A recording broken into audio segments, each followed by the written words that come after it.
जगन्नाथ महाप्रभु के भक्त श्री सदन कसाई। सदन कसाई जो थे वो मांस बेचते थे, यही उनका काम था। एक बार ऐसे तराजू में तोलते थे मांस को, तो जब मांस का विक्रय कर रहे थे तो उनको पता नहीं चला, वो भार की जगह शालिग्राम जी को रखते थे। लेकिन कीर्तन उनको बड़ा प्रिय था, कीर्तन करते हुए मांस बेचते थे। बताओ, ऐसा उनका स्वरूप। एक बार एक महात्मा वहां से निकल रहे थे, तो महात्मा ने जैसे ही देखा, वो तो देखते ही पहचान गए। मुंह पे कपड़ा रख करके जा रहे थे, तो देखा कि ये तो शालिग्राम जी हैं। तुरंत, अरे तुम क्या कर रहे हो, बहुत बड़ा पाप है, ये तो साक्षात शालिग्राम जी हैं। उसने कहा, महाराज मुझसे गलती होगी, मुझे तो पहचान है नहीं। बोले, लाओ इनको मुझको दो। शालिग्राम जी ले लिए महाराज, जाकर के शुद्ध नदियों के जल से स्नान कराया, पंचामृत स्नान कराया, इत्र लगाया, चंदन लगा करके चांदी के सिंहासन पर बैठा के माला पधरा दी। ठाकुर जी का कीर्तन, बढ़िया खीर बना के भोग लगाई और खूब रोए। महात्मा बोले कि नाथ, आप भी कहां के कसाई के यहां बैठे थे, अब आप विराजो, प्रेम से रतन सिंहासन पर विराजो।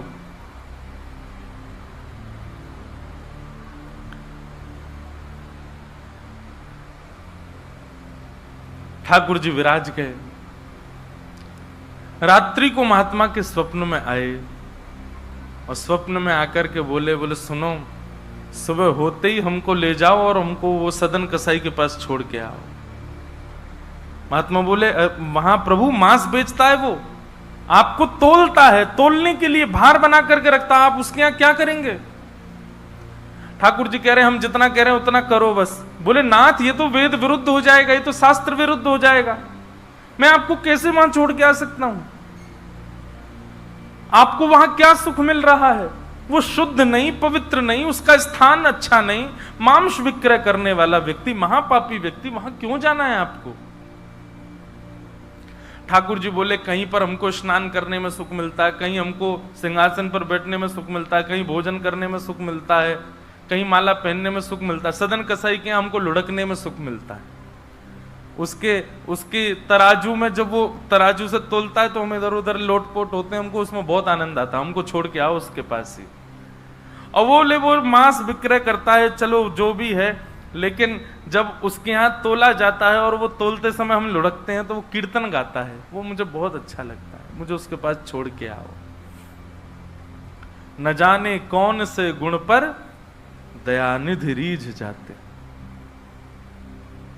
कभी कभी हमको ऐसा लगता है कि कुछ ना कुछ करते रहो बंधुओं, किसी से तो रीझ जाएंगे ठाकुर जी, कभी तो रीझेंगे, कभी तो उनको कोई ना कोई चीज तो भाएगी हमारी। इसलिए आशा मत छोड़ो, लगे रहो, कुछ ना कुछ करते रहो।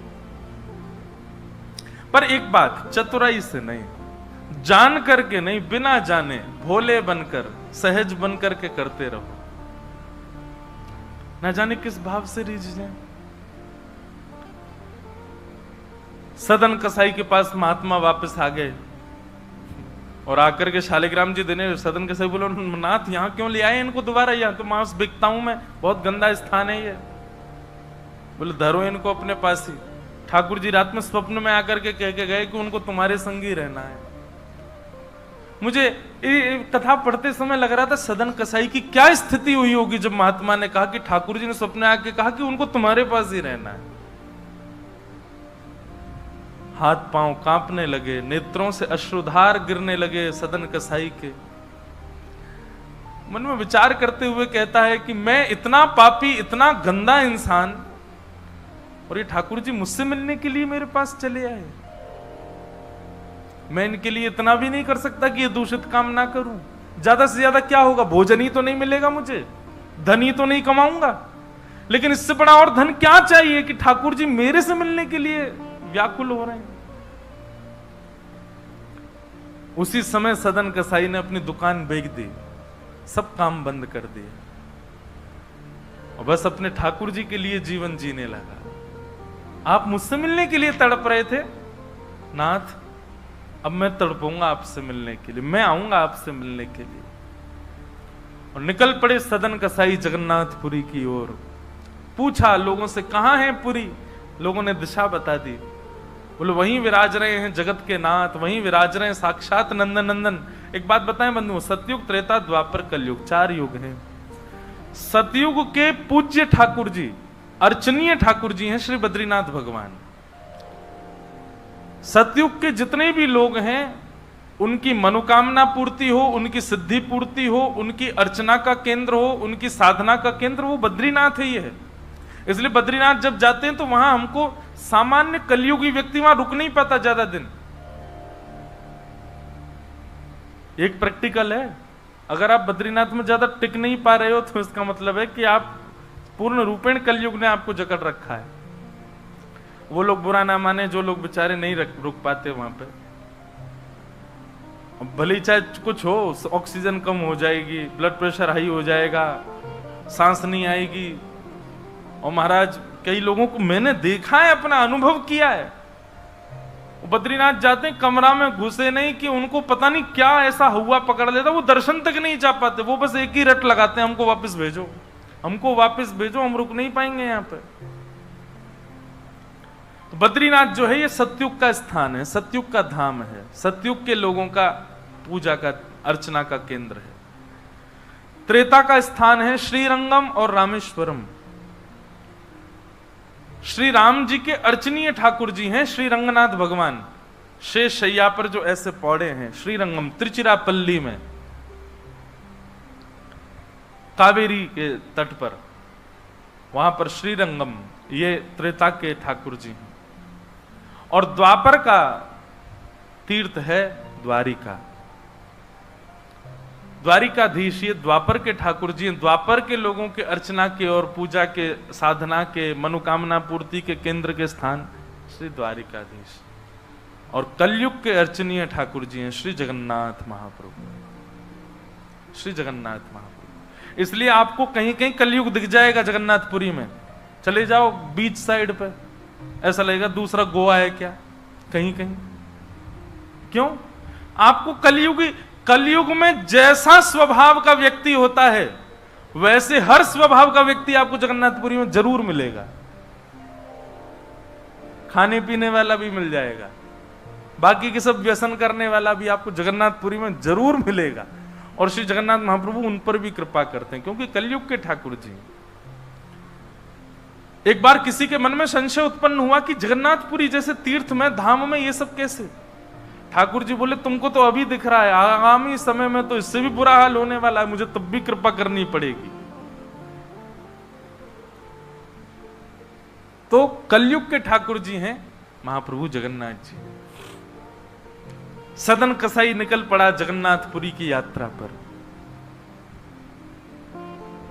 बस बार बार उसके मन में एक ही भावना आती है, आप मेरे से मिलने के लिए तड़पे थे, आप मेरे पास रहने के लिए तड़पे थे, मैं आऊंगा आपसे मिलने के लिए। और निकल पड़ा। कीर्तन की टोलियां जा रही हैं, वैष्णव जन नाचते गाते हुए जा रहे हैं। जैसे जैसे वैष्णवों की टोलियां और कीर्तन की टोलियां निकलती हुई देखे सदन कसाई, उसका मन हो कि मैं भी चला जाऊं। तो जो लोग पहचानते थे वो लोग कह देते थे, अरे कसाई है ये। तो सब लोग उसको कहते, भाई तुम हमसे दूर चलो, हमारी टोली में चलोगे, हमारे संग बैठ के खाओगे पियोगे, हम सब अपवित्र हो जाएंगे। जिस मार्ग पर सब लोग चल रहे हैं सदन कसाई उस मार्ग से उतर करके चल रहे हैं। कहीं मैं इस मार्ग पर चलूंगा, मेरे चलने से मार्ग अपवित्र हो जाएगा। और स्मरण कर रहे हैं महाप्रभु श्री जगन्नाथ जी का। चलते चलते बंधुओं, मुझे ऐसा लगता है आजकल तो ऐसे चित्र हो गए हैं, हम लोग कहीं भी दर्शन कर लेते हैं महाप्रभु जी का। उस काल की बात है जब चित्र भी नहीं होते थे, तो कई लोग तो पहली बार ही जगन्नाथ जी को देखते थे। कैसा स्थिति होती होगी उन लोगों की, कैसा भाव रहता होगा उन लोगों का।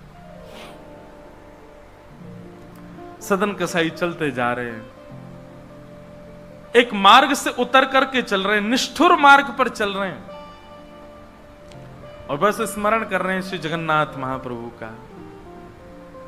चलते चलते चलते एक नगर में पहुंचे, रात्रि का समय हो गया, शाम का समय हो गया। तो एक भवन बना था, घर बना था, उसी के बाहर ही सदन कसाई बैठ गए। सदन कसाई का रूप बहुत सुंदर था। नेत्र, उनके केश, उनके मुख की आकृति, उनकी भुजाएं बहुत सुंदर थे। भले ही कसाई थे पर सुंदर थे। तो जिस भवन के बाहर बैठे, वहां भवन की अंदर एक गृहिणी वो निकल करके बाहर आई और उसने जैसे ही सदन कसाई को देखा, उसका मन आ गया उन्हीं के ऊपर। शाम का समय, सदन कसाई को लोभ देने लगी और उसने इशारा करके कहा कि भीतर आ जाओ। तो सदन कसाई ने उसकी ओर देखा और उनके मन में तो बस जगन्नाथ जी बैठे हैं, कोई ऐसा भाव तो दूषित था नहीं। उन्होंने इशारा कर दिया, कुछ इशारा किया और उस इशारे को उस कन्या ने, उस महिला ने ऐसा समझा कि मानो ये कहना चाह रहे हैं कि तुम भीतर जाके पहले अपने पति का वध करो, तब मैं रहूंगा तुम्हारे साथ। और बंधुओं एक बात बताएं, विषय जब माथे पर बहुत तीव्रता से चढ़ता है ना, वासना जब बहुत तीव्र चढ़ जाती है, तो व्यक्ति ये भी विचार नहीं करता मैं क्या कर रहा हूं। वो कितनी भी कथाएं सुन रहा हो, कितनी भी कथाओं में जा रहा हो, पर विषय जब उसके हृदय में होता है तो वो बिल्कुल विवेक शून्य हो जाता है।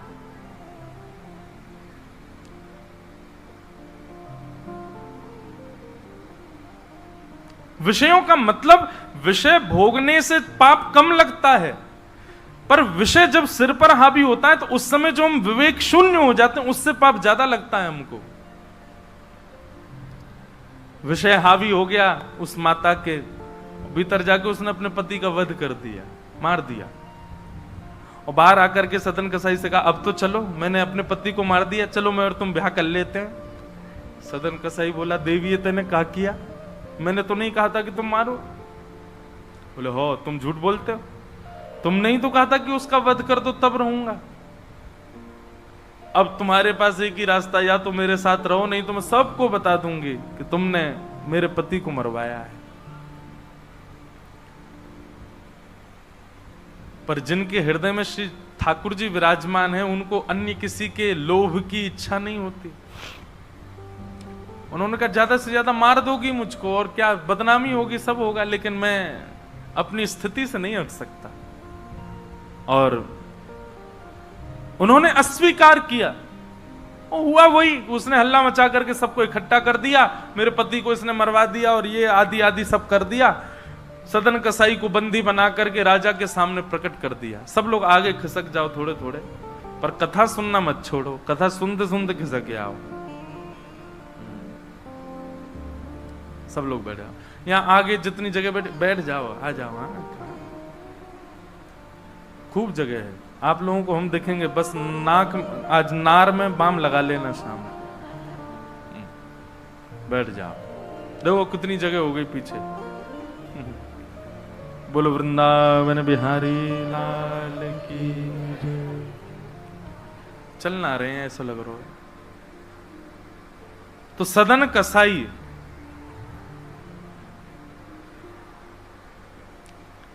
उसने, देखो ये बात करने को किसने कहा आपसे, आपस में बात नहीं करो, इधर देखो सब लोग, कथा सुनो, बस खिसक के बैठ जाओ चुपचाप। श्री जगन्नाथ महाप्रभु की। तो सदन कसाई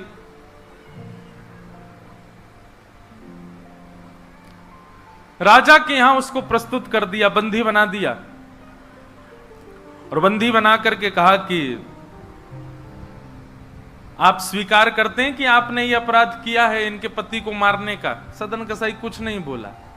बोले क्योंकि पक्ष तो पूरा उन्हीं की तरफ जाने वाला, मैं कितना भी मना करूं, मैं सफाई क्या दूंगा, मैं कैसे प्रस्तुत करूंगा, मैं विवाद कैसे करूंगा। वैष्णव का स्वरूप होता विवाद में नहीं पड़ता।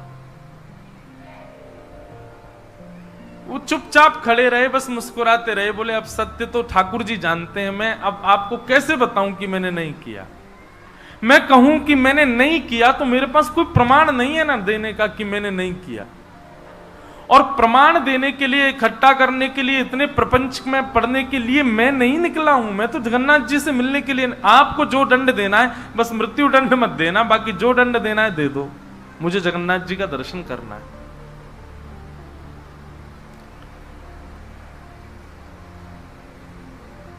राजा ने सदन कसाई की बात तो मानी कि मृत्युदंड तो नहीं दिया, पर कहा कि जिन हाथों से तुमने उस व्यक्ति का वध किया उन हाथों को हम काट देंगे।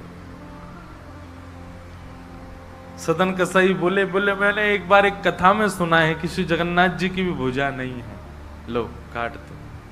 जैसे मेरे स्वामी वैसा मैं, और अपनी दोनों भुजाएं आगे कर दी। मेरे स्वामी भी तो ऐसे ही रहते हैं। अच्छा, एक बार की बात है, गोस्वामी तुलसीदास जी दर्शन करने गए जगन्नाथ जी का, और जैसे ही जगन्नाथ जी को देखा तुरंत नेत्र बंद कर लिए। बोले राम राम राम राम जी, मैंने क्या देख लिया। तुरंत बाहर निकल करके आए, भागे मंदिर से दूर। किसी ने रोका, बोले क्या हो गया गोस्वामी जी? बोले ये मेरे ठाकुर जी हैं ही नहीं। कैसे ठाकुर जी? इनकी तो आंख पिघल गई, मुख पिघल गया, हाथ पिघल गए, पैर है नहीं, ये मेरे ठाकुर जी कैसे? मैं तो अभी रात में तो कहीं नहीं जा सकता, पर सुबह होते ही चला जाऊंगा, मैं जीवन में कभी नहीं आऊंगा। इतने ज्यादा भयभीत हो गए। रात्रि में गोस्वामी जी जैसे ही सोए तो महाप्रभु जगन्नाथ जी उनके स्वप्न में आए, धनुष बाण हाथ में लेकर के राघवेंद्र सरकार प्रकट हो गए। बोले भगवान, ये मैंने आपका कैसा दर्शन किया? आपकी भुजा नहीं है, आपके चरण नहीं है, आपके कान नहीं है, आपका मुख पिघला हुआ, नेत्र ऐसे बड़े बड़े, ये ऐसा रूप क्यों है आपका? बोले तुम्हारी वजह से है। गोस्वामी जी बोले मेरी वजह से? बोले हाँ, तुमने मानस जी में लिखा है, बिन पग चलहि सुनहि बिन काना। वो बिना पैर के चलता है परमात्मा, बिना कानों के सुनता है।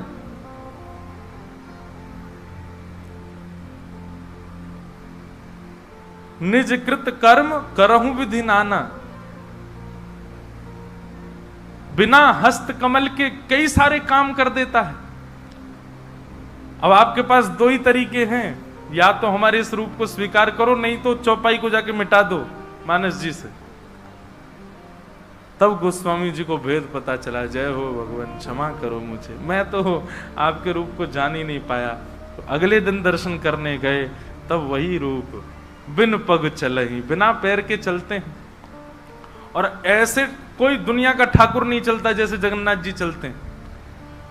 कोई भी ऐसा प्राचीन मंदिर आप बताओ जिसका ठाकुर निकल के बाहर आता हो, पूरे वैष्णवों के मेला के साथ में चल के जाता हो, एकमात्र श्री जगन्नाथ जी। और सुनो, आप लोग कभी दर्शन करना, श्री जगन्नाथ जी मंदिर में जाओगे तो जो गरुण स्तंभ है, जहां पर गरुण जी विराज, सब लोग गले मिलते हैं, वहां पर उस गरुण स्तंभ के पीछे भोग घर है ठाकुर जी का। ठाकुर जी का जो प्रसाद है वो वहां रखा जाता है, गरुण स्तंभ के पीछे। और श्री जगन्नाथ जी कहां बैठे? भीतर गरुण स्तंभ वाला सभागृह, फिर उसके बाद एक सभागृह और है, फिर तीसरे गर्भगृह में वहां जगन्नाथ जी बैठे हैं।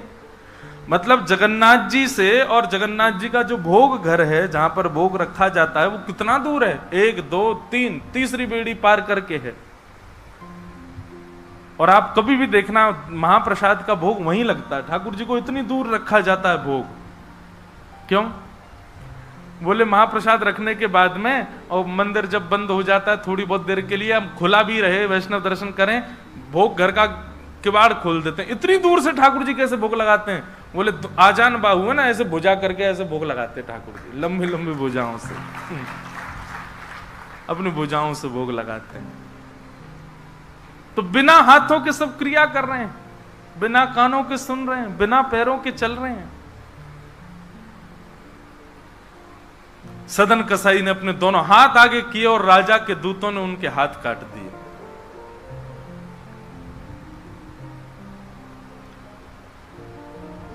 पीड़ा में नहीं है, प्रसन्नता में है। आंसू तो निकल रहे हैं नेत्रों से, पर प्रसन्नता के आंसू हैं कि नाथ, आपने किसी रूप में तो मुझे स्वीकार किया। चलते जा रहे हैं, रक्त बह रहा है दोनों तरफ से। बस रास्ते में एक ही प्रार्थना कर रहे हैं, नाथ, है तो ये शरीर ही, और यही माध्यम है मुझे आपके दर्शन का।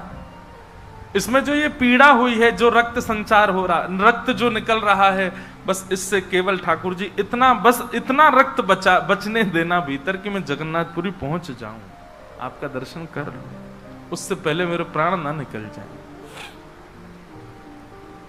और चलते जा रहे हैं। ऐसी लगन हमको कभी नहीं लग सकती बंधुओं, इस जन्म में तो नहीं लग सकती। हम लोग केवल बड़ी बड़ी बातें कर सकते हैं, बड़ी बड़ी बातें सुन सकते हैं, ऐसे प्रेमी हम जगन्नाथ जी के कभी नहीं बन सकते।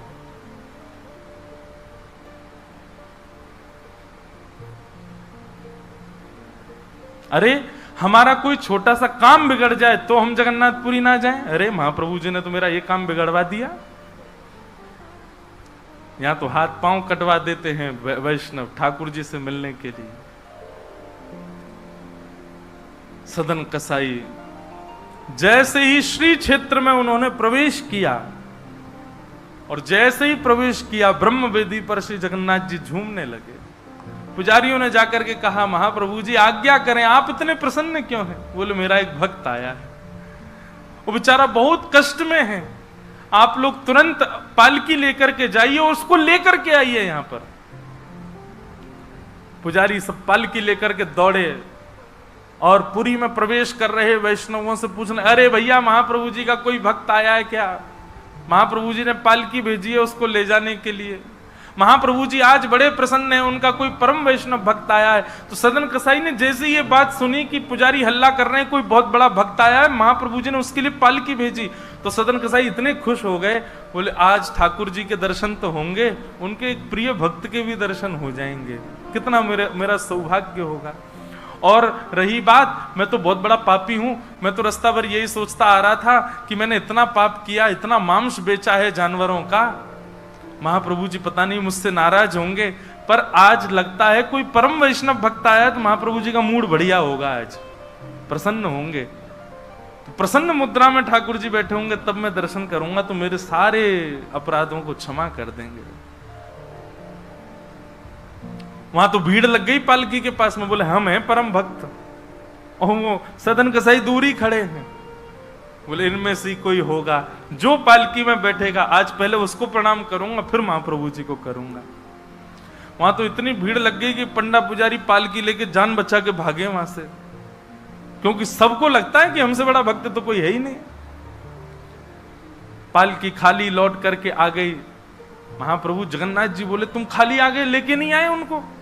बोले भगवान आपके एक दो भक्त तो है नहीं, वहां तो हजारों भक्त, एक पालकी उसमें कितनों को बैठा किया, सब चढ़ने लगे। बोले हम हैं भक्त, हम हैं भक्त। आप कोई संकेत बताओ, आपके भक्त का कोई लक्षण। श्री जगन्नाथ प्रभु के नेत्रों सजल हो गए, बोले मेरी तरह उसके भी हाथ नहीं है, जो आया है वही है मेरा भक्त, उसको लेके आओ।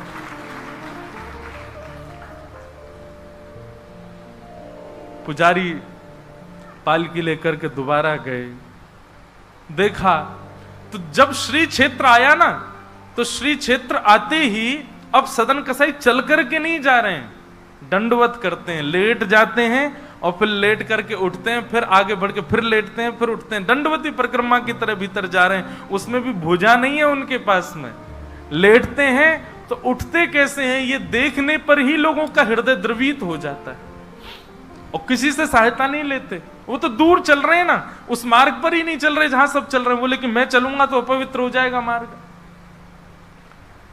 एक सर्प के भांति, जैसे रिगड़ के सर्प चलता है, ऐसे सदन कसाई आगे बढ़ रहे हैं, और प्रसन्न मुद्रा में मैं महाप्रभु जी से आज मिलूंगा। पुजारियों ने जाकर के जब उनकी स्थिति को देखा, कोई अपने नेत्रों के आंसुओं को रोक नहीं पाया। बार बार महाप्रभु जगन्नाथ जी को प्रणाम करें, कितने दयालु हैं नाथ, कितने कृपालु हैं आप। सदन कसाई को जाकर के पुजारियों ने उठाया, बोले चलो महाप्रभु जी ने तुम्हारे लिए पालकी भेजी। सदन कसाई बोले आपको कोई गलत सूचना मिल गई, मैं नहीं हूं वो भक्त जो इसमें। बोले नहीं तुम ही हो, ठाकुर जी ने आज्ञा करके भेजा है। सदन कसाई बोले अगर मैं पालकी में बैठा तो मेरे अभी प्राण निकल जाएंगे, आप सबसे प्रार्थना है मेरी, मैं महाप्रभु जी की आज्ञा स्वीकार करता हूं, मैं आपके संग चल दूंगा, लेकिन पालकी में नहीं बैठ सकता। चलने लगे, बस इसी बात से प्रसन्न है कि महाप्रभु जी ने मुझे स्वीकार तो किया।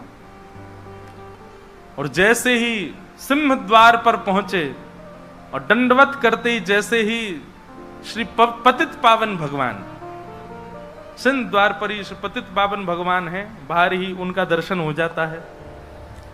उनको देखा, देखते ही बोले ये पतित पावन भगवान है, श्री जगन्नाथ जी के ही समरूप हैं, पहले इनका दर्शन करते हैं फिर जगन्नाथ जी का दर्शन होता है। जैसे ही दंडवत किया, अभी तक तो उनको ग्लानि नहीं थी कि मेरे हाथ नहीं है, पर अब दंडवत करते समय उनको तनिक एक ग्लानि से हुई, काश मेरे हाथ होते तो मैं भी ऐसे दंडवत करता, दोनों भुजाएं आगे कर लेता।